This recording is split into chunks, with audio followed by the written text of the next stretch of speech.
right, good morning, good day, everything. It's very early morning. It's like 7 a.m. when I'm recording this. So this weekend was a very long weekend for OU esports and for me as a coach. But at the end of the day, in the same day and the same weekend, we won SEI, which is the first major win for any tournament in esports for the University of Oklahoma. And we placed top 16, losing to Harrisburg, which has like Elk and Joby and all these other crazy players on it. But we made top 16 in TESPA as well. So really good weekend. But I felt like doing a few VOD reviews over what happened over the weekend because there's a lot of really good gameplay and a lot of really good compositional gameplay, I think, that happened over the course of the weekend and how many games we played. In the SEI tournament, we only dropped 3 maps throughout the entirety of the tournament. All 3 maps were Kings Row. So it was loser's pick, and we won. We kept winning control, and then they said pick a hybrid, and everyone picked Kings Row, and we kept losing Kings Row. We will be VOD reviewing Kings Row in another video, so look for that today, actually. But first, I wanted to do Junkertown because this Junkertown was insane, and I wanted to show off a little bit of what kind of compositions you can run that aren't quote unquote meta, because actually I don't think either team runs meta during this game here at any point in time, and I can tell you the reason we don't run meta, but I think we're just going to get into it. So this will be a Junkertown. So for right now, as far as this is concerned, get my tool out of there. As far as this is concerned, so we're the attacking team. This is OU over here. This is Auburn University over here. So couple things is, one, we know we're outmatched as far as SR is concerned. Now, is that the end all be all? No, it's not the end all be all, but we know we're outmatched with this because this is a 4.3 and this is a 4.4 right here, and we don't have these numbers. So we kind of know we're outmatched there. So we make but as far as SR, but we think we can keep up with like comfort picks. We also think we can keep up with counter picking. So we've gotten three information we know about Auburn University. Is this one is a really heavy May player. So we have to watch out for that, and we're actually expecting a door hold. Now she's not playing May on the door hold, which is interesting. I kind of understand what they're going for here. They're trying to do a door hold with just a ton of survivability. What's arguably the 2 best shields in the game with Ryan and Monkey, and the inability for us to push into them because the Reaper's going to stand on them. And what they're trying to do is they're trying to survive for really long points of time while Willow sits. She's actually going to be sitting up on the high ground back here. While Willow sits back up on the high ground and tries to get picks because we're trying to figure out how to get out of here. Now, my team has an interesting solution to this door hold that we'll get to in a minute. But I don't love the door hold only because you do have a 4.4 May player right here. That's really strong. Also, you're sacrificing the synergy of the tanks for sheer numbers. And generally, whenever you're sacrificing like synergy or any amount of like good play style or anything, just for sheer numbers, it's probably not a good idea. It's very rarely a good idea. This is why Moira generally isn't considered a quote-unquote high tier. Now, she's meta right now, but she's meta right now specifically and only because of her Fate ability, and no other main healer, you know, whatever you want to call them, off support, whatever, can survive. So that's really the only reason. And so we'll hopefully be able to see an Anna come back in. But generally you want synergy. So like we have double bubble. This is synergy. This is really not. There's nothing Winston does for Reinhardt or Reinhardt does for Winston really. to maintain or take space, except for independently doing so. Okay, so we're going to let this roll. So we realize it's a door hold. Our Zen goes wide here. Now, it's a little bit unfortunate. Oh, that's way too thick. It's a little bit unfortunate that the Reaper's sitting in this. Zen should survive it. It's not really close enough. But we are going to back out. Now, I do want to, like, talk about this a little bit. We realize it's a door hold, and we realize there's that. So we make a switch, and I don't know if you've seen it already. But the switch is this Bastion. So this is actually part of the problem of why a Winston's not going to work. Is if this was a Zarya or a Diva, this Bastion would have a much, much harder time doing what he's about to do. Because then he doesn't have to get through shields. He doesn't have to get... Then he doesn't have to get through... Excuse me. He doesn't have to get through bubbles. He doesn't have to get through DM. He actually just has to get through shields. So the Winston is kind of their downfall when we pick this, which is a really good pick. So I think that's probably the best spot. Now, I will say... Chug and Brews, my Ashe player over here, is not the best spot. We know they have a Widowmaker, and we're kind of just standing out in the open. So as soon as that Widowmaker comes down, I would like to see a rotation out of her sightline, because that's a 1v1 that, while technically it's even, if not a little bit in the Ashe favor, because she has a pocket. So because Ashe has a pocket, they both one-shot. Okay. Well, as soon as Ashe has a pocket, she actually has a slight advantage against the Widowmaker. Only and only because she doesn't have to wait for her shot to charge up. And if she dies, she has the res. So, the Ashe mechanic of as soon as she's zoomed in, she's at 100% damage, unlike Widowmaker, which has to wait like a second or whatever. Ashe pocket does have a slight advantage over a Widowmaker. But it's still not a 1v1 you really want to take on the choke like this. So the whole point of this door hold is to get 37 seconds off the clock. Okay? That's the whole point of a door hold. If you can get 37 seconds off the clock, and you have a Lucio on your team, which they do, if you have a Lucio on your team, or you switch to a Lucio for second fight, if you can get 37 seconds in the fight, go speed directly onto point wherever that cart is for second fight. Die off that. You will get to the third fight within 5 meters of them capping first point. This is pretty much any payload. Pretty much. There are exceptions. So you'll pretty much be able to get within 5 meters of third, expend what should be an alt economy advantage, and hold it, which means they'll have a minute and 30 with even alt economy on both sides, and you'll deplete their pool pretty fast. You'll get 3 fights within basically 2.5 minutes, and deplete their alt economy pretty well, and have an even fight to try to do a full hold. This is the concept of a door hold, which I'll go over in depth in a later video. But for right now,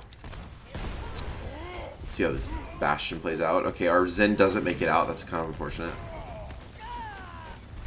Okay, so I'm going to back that up just a touch, because the only reason that they should have 2 picks there is if they're out of position.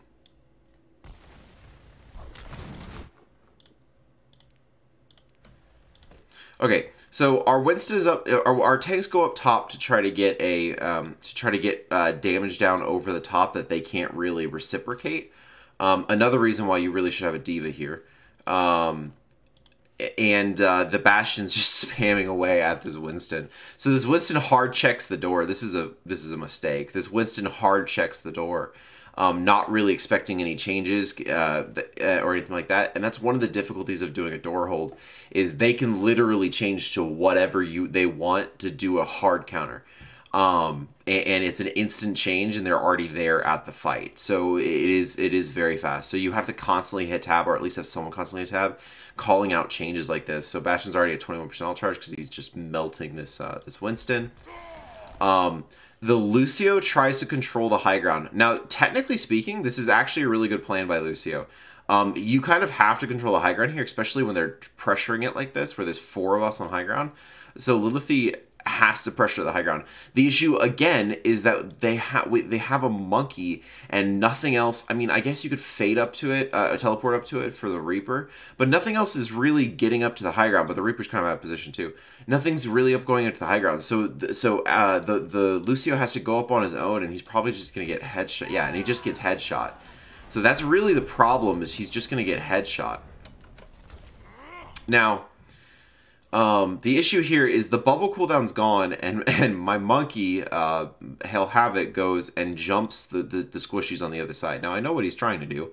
The Moira, we've been harking on target priority as much as target focus lately, and the Moira is clearly a target priority here because the Reinhardt has health, obviously, and the Reaper's going to, like, melt people. That being said, the Reinhardt's actually the better target here because and only because the Reaper has a protection on this Moira. She still has Fade. I don't think he has Fade, but he's going to get it back. And we're not pushing with right now. And this bubble, it's a really well-placed bubble, but this bubble splits the heals and splits everything. So you can actually go after this Reinhardt right now as a team and actually get enough damage and get enough done, where you can probably pick up these two as they're either pushing onto cart or trying to rotate back. I think Reinhardt's definitely the priority here. So generally speaking, yes, you want to go after healers and squishies before you go after tanks. But one of the big advantages of this project barrier, one of the Winston's bubble shield, is that it cuts off a massive amount of sight lines, and it's cut off this Reinhardt completely. Excuse me. Sorry, that was my alarm.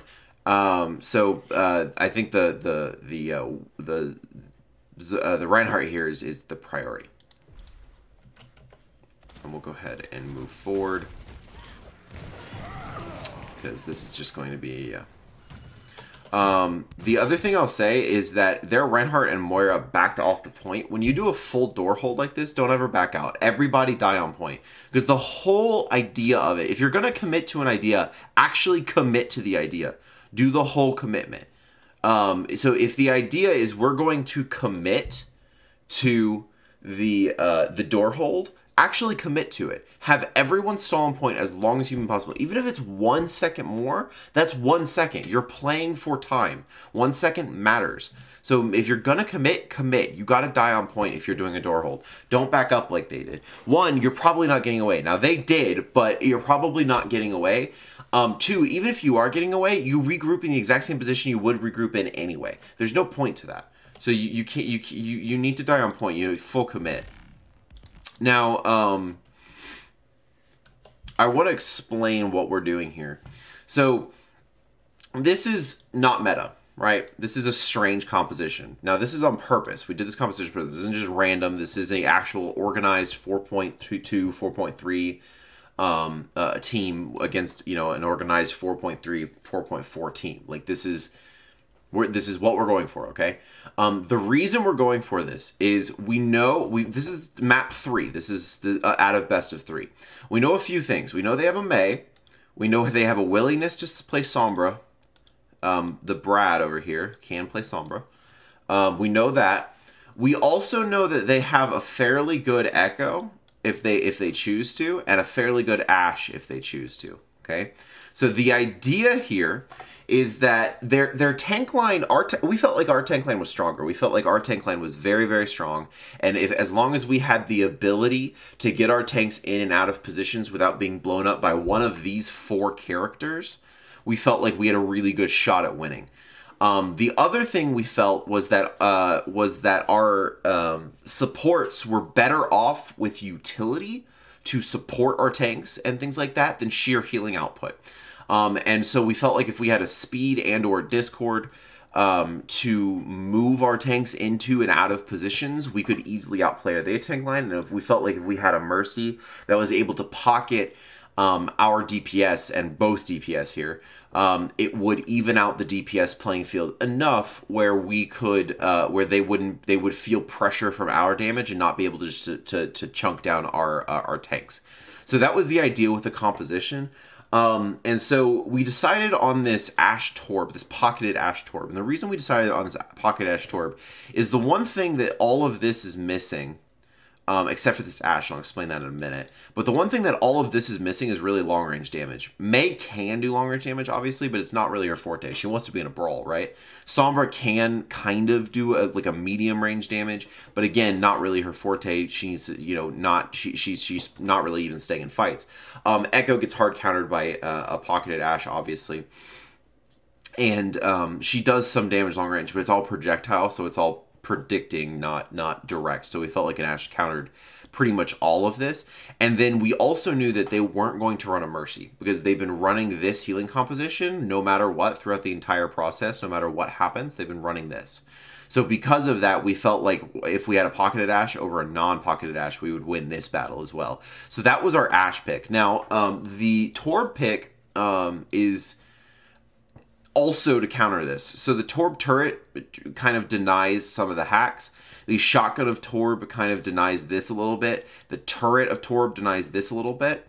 And then the long-range poke and the brawl potential of Torb combined also helps out with a unpocketed Ashe. So we felt like Torb was also a comfort pick for us. So we felt like Torb was a really strong pick because it helps not get caught up in all of this, but it also helps with the shotgun potential, the brawl potential of the tank line and getting up in their faces. Not to mention, one of the really big problems we had is meta, which is Winston, D.Va, Sombra, Reaper, Moira, and Lucio. Here's the issue: is if you here's the issue going up against the quote unquote meta, and I'll go ahead and blackboard this for now. Here's the problem with going up against quote unquote meta is if I was to rate these ultimates, this would be like a 7 out of 10. This would be like probably a 7 out of 10. This would be a 10 out of 10. This would be like a 9 out of 10. This would be like a 9 out of 10. Well, 8 out of 10. And this would be like a 10 out of 10. So you have some really, really high impact ultimates kind of throughout the entire composition here. And this is one of the problems facing the meta right now, is that they have so many high impact ultimates that we had to figure out what to do, because I wouldn't consider this or this a high impact ultimate in the slightest. So we kind of had to figure out what to do. So we came up with a system that allowed us to kind of rotate ultimates, where maybe we don't we throw these ultimates to prolong fights, not to win fights, so that we can get this out, so that we can prolong it even more and get this out. Now eventually we're going to have problems prolonging, because we really do have 4 prolonging ultimates and 1 kill combo, and that's going to be the downfall of this composition, why we have to eventually switch off of it. But for now, this is how we're going to go. So I'm just, by the way, I'm just trying to give a breakdown of like how you build team compositions and what you should be looking out for. I do want to say something about our monkey play here. Our monkey play here, he pressured down this. Then as soon as he was like, that's probably too much pressure, he jumps up here, pressures high ground, waits a moment, and then is going to fall back down. And then as soon as he gets out pressured, he's going to jump back to his team. Okay, well, I assume he's going to do that. That is really, really good monkey gameplay, because it allows pressure, it allows a lot of space taking, allows a lot of pressure. I mean, look how far he's from his team, but he's actually very safe because he's falling here, not jumping, and he's going to jump back. So the reserve of that cooldown and the amount of pressure he's exerting to these areas is 10 out of 10. It's A+. Like, it's really, really well done. And so, like, really, really well done there, Ben. That's exactly how you should be playing throughout the entire process. And we pull Moira out of that, and then the turret gets the and a bad position there. So I think he gets booped. He might get booped into it a little bit, and I think we just get but we take this off angle. Which we kind of have to know where the Ashe is, the widow is at all times, but we kind of stand out in the open really hard here. And I think we get booped into it. I don't think we meant to go that far, but we get booped into a little bit. But it's still pretty far. I would have preferred this off angle because it does pinch us back into the team rather than over here where it's kind of like a united front. So obviously the whole point of this is going to be blue, right? This is the whole point. Right, so we're fighting over this, and we're really fighting over a little bit to more of an extent.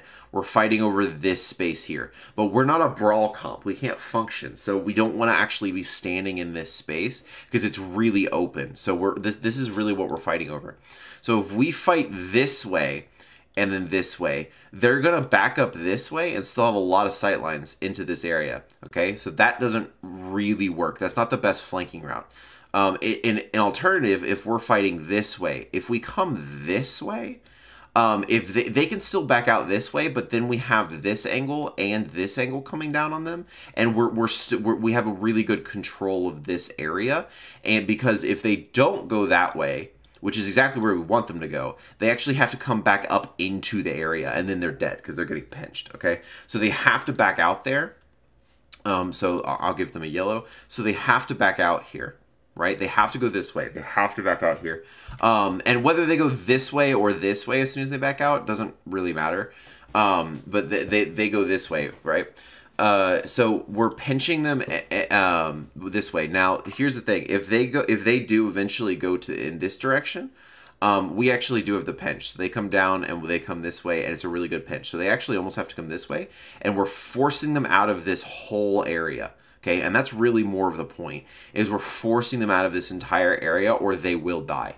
If they try to rotate anywhere else other than this area, once we do this flank effectively, they're gonna die. Because if they push up into it, they're dead. If they go this way, they're dead. If they try to just leave, well, we get point. Great, I don't care. So that's kind of the entire idea here. Okay. So we do give them a lot of space though with that pick, and we kind of have to regroup because. Ooh, we do get a pick there, though.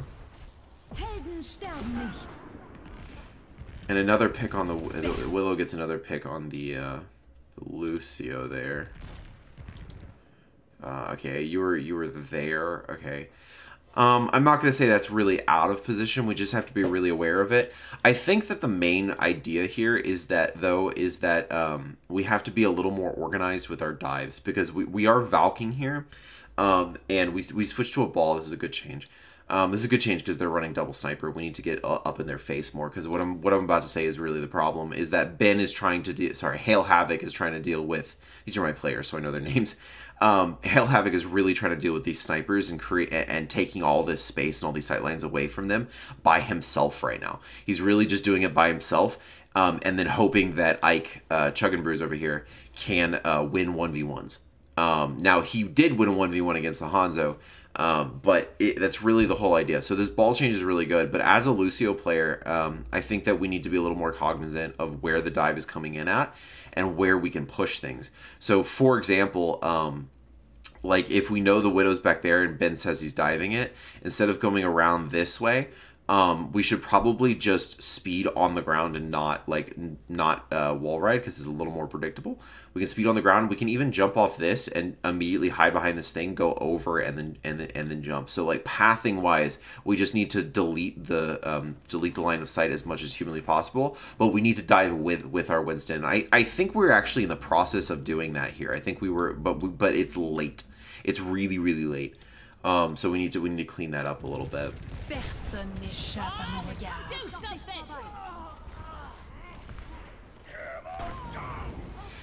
Okay, large shatter comes through. That's going to happen when, you know, they're riding or not. Really good Valk and cleanup on that overall. Good res. Decent target focus. So really good job of our supports to make sure that shatter doesn't really get anything off. They're going to switch to a soldier here. This is going to prove to be fairly effective against our composition. Soldier against ball kind of sucks overall.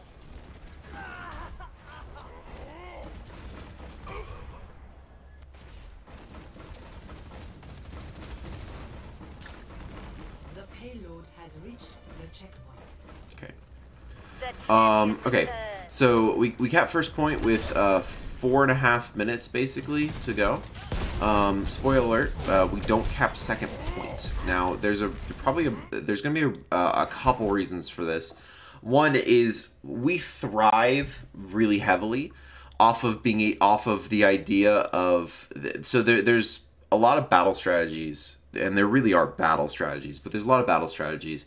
So you have the brawl strategy, and they're all types of stuff. So you have the brawl strategy, which is essentially here's our team, and here's their team, and we're doing this.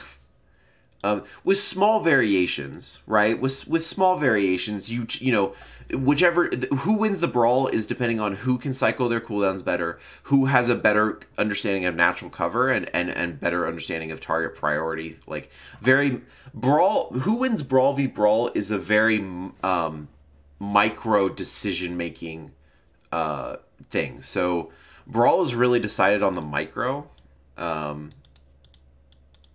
Micro decisions is really where the brawl is decided. Decisions. It's really where the brawl is decided. Here's the micro decisions. When exactly do you use your cooldowns? Where exactly do you fight? You know, what is the moment you decide, okay, we're gonna full engage here even though I only have half shields and Reinhardt? When is exactly the moment where you pull off these tiny little like off-angle flanks? Not these flanks where you're doing this business, but these flanks where you're doing like that business, right? Like when exactly do those moments pull off? When, you know, what cooldowns can you prove? Can you keep in reserve despite everything? Okay, so this is really done in the micro decision, and this is really what we need to work on as a team, is this brawl, really making those decisions as a team. And that's kind of also one of the things about brawl, is if half your team makes the correct micro decision but the other half doesn't, you're gonna have an issue. So that's like number one, right? That's brawl. That's how you play. Now this is the one where we have some problems in, and this is the one you almost have to do when you get into close range stuff. And Junker second is closer range stuff. Junker first is far range stuff. This is where we get into poke. Okay, so the concept of poke is very, very different, because the concept of poke is the idea of we're here, okay, and they're here in some capacity, right? And we're poking here, here, here until we find an advantage and we slowly squeeze on these angles. Okay? And so if they for example, if they focus this way, then this side comes further in and this side backs kind of further out, and we kind of collapse down on something. Okay? This is the idea of poke. Now, not to say this is not a micro decision comp either, but it's a more individualistic micro decision composition. It's not the full team all has to make the same micro decision. It really has to do with more like individuals have to make micro decisions and have to make a little bit of a mechanical play overall consistently. This is what we're much better at than the other one. Now, obviously, the third most common playstyle, Bunker's not really played anymore. If it's ever played again, I'll go over it. But the third playstyle, obviously, is Dive, right? Which is essentially almost a combination of the two, which is odd to say, but a dive is essentially you can be anywhere. So you can be you can stage here, but also you have something over here, and then maybe even a third thing, right?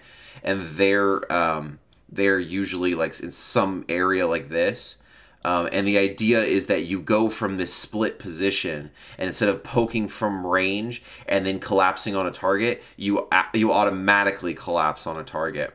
And then play kind of a brawl. So the idea of a dive is actually you poke first. Is actually you play this poke thing first, and then you play a brawl second. Now that's very generalized, and there's a lot of things to go along with this. But essentially, dive is the hybrid of poke and brawl. Is essentially you're in kind of a staging poke phase first, where you're split and you're poking into this ball of the enemy team, and then you go ahead and dive. Now a lot of you saying, well, what if their other team is diving? What if the other team is not playing a brawl, so they're not grouped up like this? This is just a representation of where you're diving. It's not necessarily like, oh, the whole team's here. In fact, if the whole team's here, I'm hoping you're not diving that. it's just a representation of where you want to dive, not like the literal whole enemy team. Same thing with the poke and the brawl, by the way. It's not a literal representation of the entire enemy team.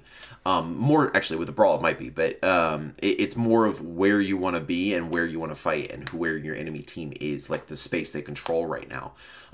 That's more of what the yellow is. So these are the three poke type. These are the three types, and I would say as OU's coach, we are, I mean, 9.5 out of 10 over here. I mean, we are A+ over here at poke. Like the only way we get better at this is we mechanically get better at it, and then we kind of figure out figure out what we can do a little bit better as far as hero pools and things like that. But we are very, very good at this poke composition.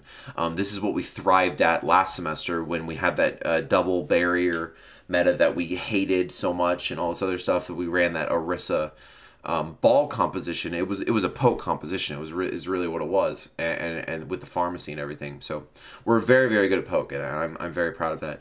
Our dive is like a 7.5 out of 10. I'll be kind of critical here. Our dive is a 7.5 out of 10. Again, we're very good at the poke phase of it. We're very good at the pre-phase of it, but the actual dive, it's not quite together enough for us to be really, really good. And then the brawl is what we need to work on. This one needs work. And really that's what this comes down to. Okay. Let's get back to it.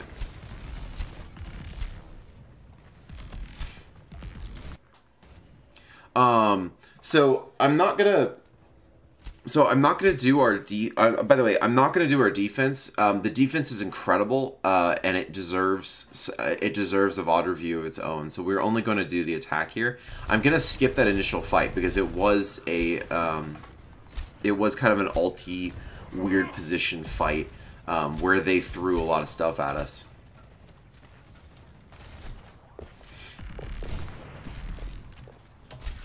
So I will say, I do think the changes we've made are pretty good. I think this Tracer change is pretty good. I think after we Valk, we probably also need to switch to Moira or Anna, only because we are in a really tight spot here, and the amount of heals is going to need to go up. So they're starting to commit to the counter dive here. So this is a normal plan, by the way. That ball comes in, pile drives up, and then the Tracer and the Winston are there to kind of cleave in damage on the guys, is a good plan. But our Winston overjumps it, doesn't quite get the damage in needed to get the kills, because this Lucio really should be dead at this point. So we don't quite coordinate that as well as we probably should. So we push them really far back here. And we win the fight. So we take the high ground and we coordinate enough to make it work. Against a better team, that would not have worked because we didn't coordinate the dive appropriately. The slam was great. We stun-locked them with the slam. That was fantastic. And we actually were there to dive that slam and be effective in that. That was also fantastic, but it wasn't coordinated quite right. Our monkey didn't actually get all of that damage down, and then I think our Tracer was actually shooting at something else in the meantime.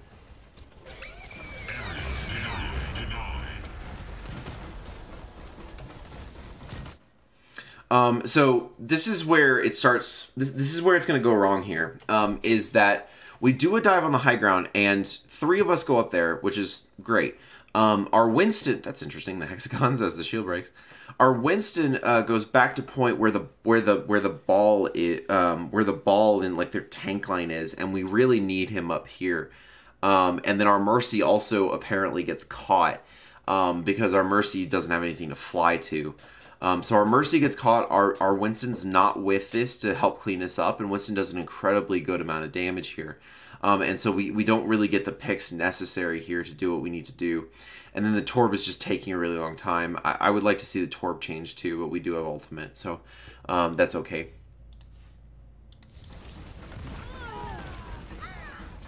Yeah, and then we die because we go too deep.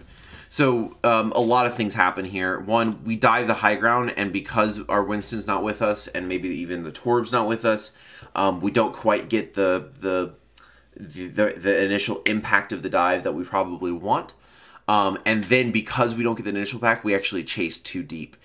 So we need to cut our losses there and try to come back and try to deal with the stuff on point. Because actually, Ben is getting DeWaffle over here quite low. He might actually even need his primal to stay alive. Now, if he's smart, he won't primal because we're down 5.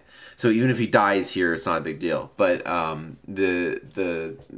we needed to cut our losses here, and I think this is pretty consistent. I think when we don't get a good dive down, we tend to chase, and we need to not do that. If the initial dive doesn't work, the rest of it probably won't either. He gets healing coming in, good.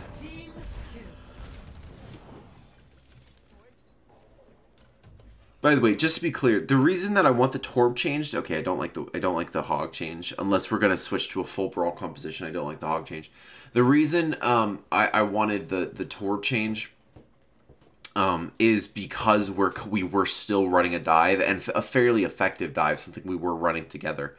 Is the reason I want Torb changing. You just weren't able to keep up as a Torbjorn. So that's really what I wanted to change. Now, unless we're switching this to a full dive, I don't like the Hog switch. I understand it's a counter pick to, you know, a lot of stuff, both tanks, the Lucio, anything you can hook, right?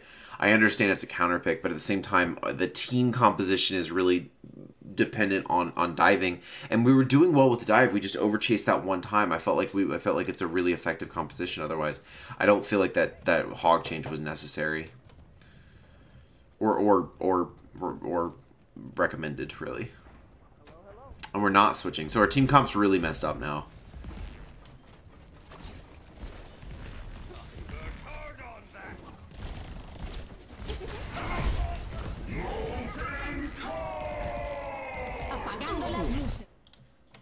Okay, so we get, look at that off the screen first. Okay, so we do a good job here in a couple of ways.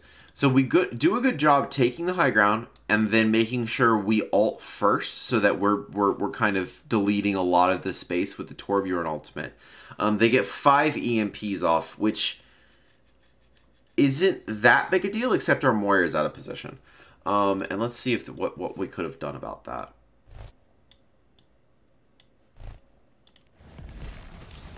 So we're watching from Moira down here.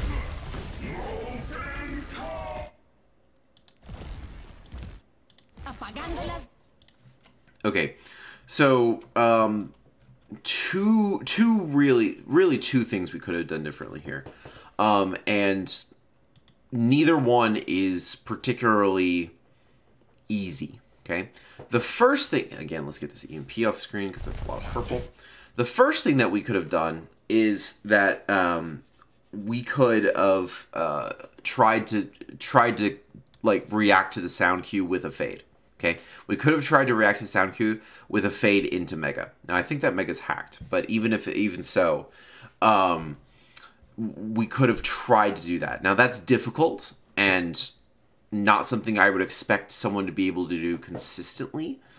But if we know EMP's coming as a Moira and a Lucio, or even, but as a Moira and a Lucio, what we could have done is 10 seconds even earlier, not just followed our team all the way around, but actually taking the initiative of taking high ground and using this ledge as natural cover and throwing a healing orb down and kind of coming around this side.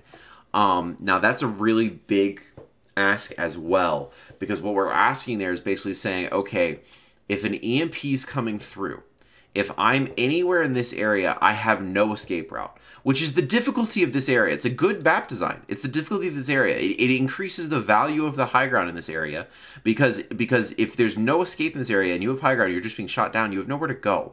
So it's a really good map design. I love everything about that process of it, but I just wanted to be very clear that you know, some things we have to plan way before. And so if we're not going to sheer react in the moment of being able to fade out of that EMP and come this way, which is very unlikely, in retrospect, we have to make sure the whole team can kind of control the high ground over here so that we have as little impact EMP as possible. And I think that's really the general idea. And because there's not a whole lot we can do there. Now they do throw beat, and that's really the only way they're going to be able to do anything there. Really good bubble, and they barely survive off the back of their two best ultimates, EMP and beat, which is understandable. it's going to be a loss. Okay. Now we're going into the last. We're going into what? It's not the last fight, but it's going to end up being the last fight. And they have a clear alt advantage with 4 to R2, and we have 2 survivabilities, and they have 4. Now we're going to switch 2 things that clearly weren't working here because we threw the Torb ultimate, and we realized the Hog probably is just not going to work. So we decided to switch these 2 here. Now we're going with a double bubble dive composition, which there's nothing wrong with that. But because of the ultimates they have and everything we're going, this needs to be a dry fight, and at a minute 11 needs to be a very fast dry fight. So what really needs to happen here, and I think the best idea here, honestly, is to ignore high ground because it's going to take too long to rotate to it. And we want to rotate to it next fight. So we need to ignore high ground, literally speed boost like now, drop, immediately just go to cart, like hug this side here. Don't allow a lot of poke because they don't really have a lot of poke. As soon as they dive, that's really most of their value. Okay, and they're gonna throw this and this ult at the very least and see if you can get out this ult. That's the idea. They're gonna throw this ult and this ult at the beginning of the fight. They're gonna do that.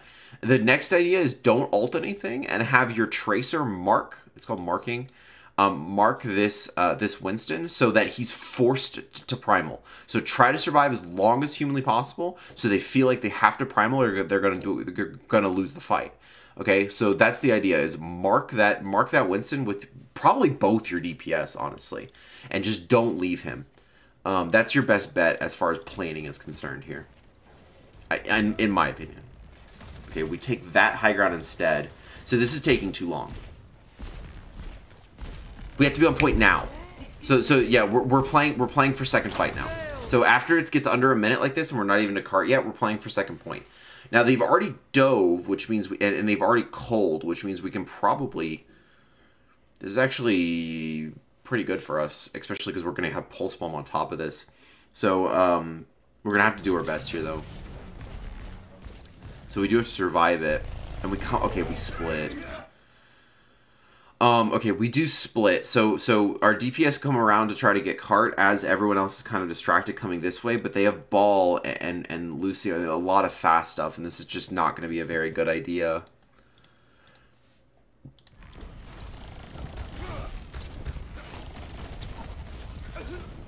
Yeah. We may be able to get a second fight here. We might have time for it. Now we got Cole and Molten Core out, which interestingly not the ults I would have thought we would have gotten out there. But again, we need to hard engage here, and really that pulse bomb needs to take out this Lucio before he gets beat.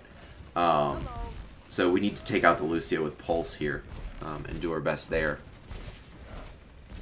We found the Sombra too, which is a really good pick.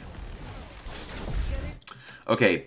So we've done the same thing. Our DPS are going around this guy. This can't be what we consistently do. We're running a dive composition with double bubble here. We have to dive together. We're going around flanks like we have a brawl comp and we're running dive DPS, which is kind of iffy. So we're running kind of the wrong strategies here.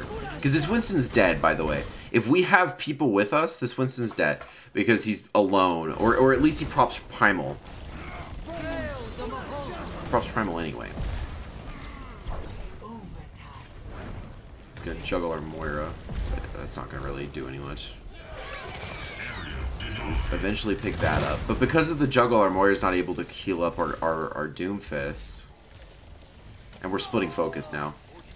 So again, like because the juggle's back here, we don't have enough heals, so the Doomfist dies, and then Keitha dies due to some target focus, and then Cade Wombolage is just all the way up here.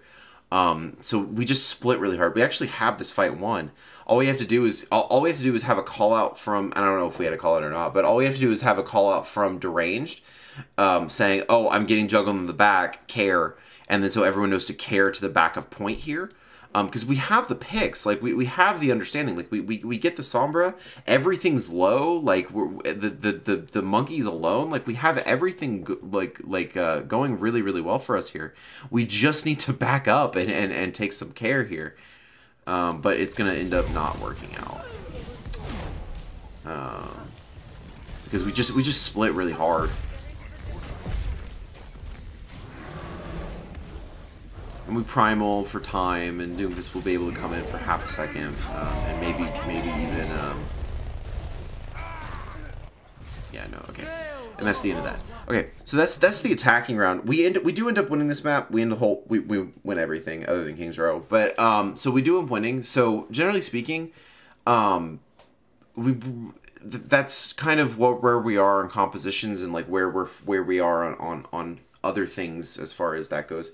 We need to be really aware of those things and constantly take understanding of what we're doing at all times. And so if our main heal is being juggled in the back and we're down heals, we need to be able to do care. We need to understand, you know, a Ben can't be responsible from taking space and kind of contesting all the snipers at the same time.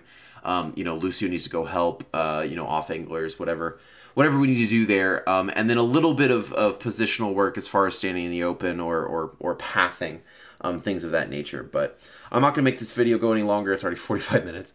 Yeah, so hopefully that helps, and we'll go from there. All right, thanks, guys. Appreciate it.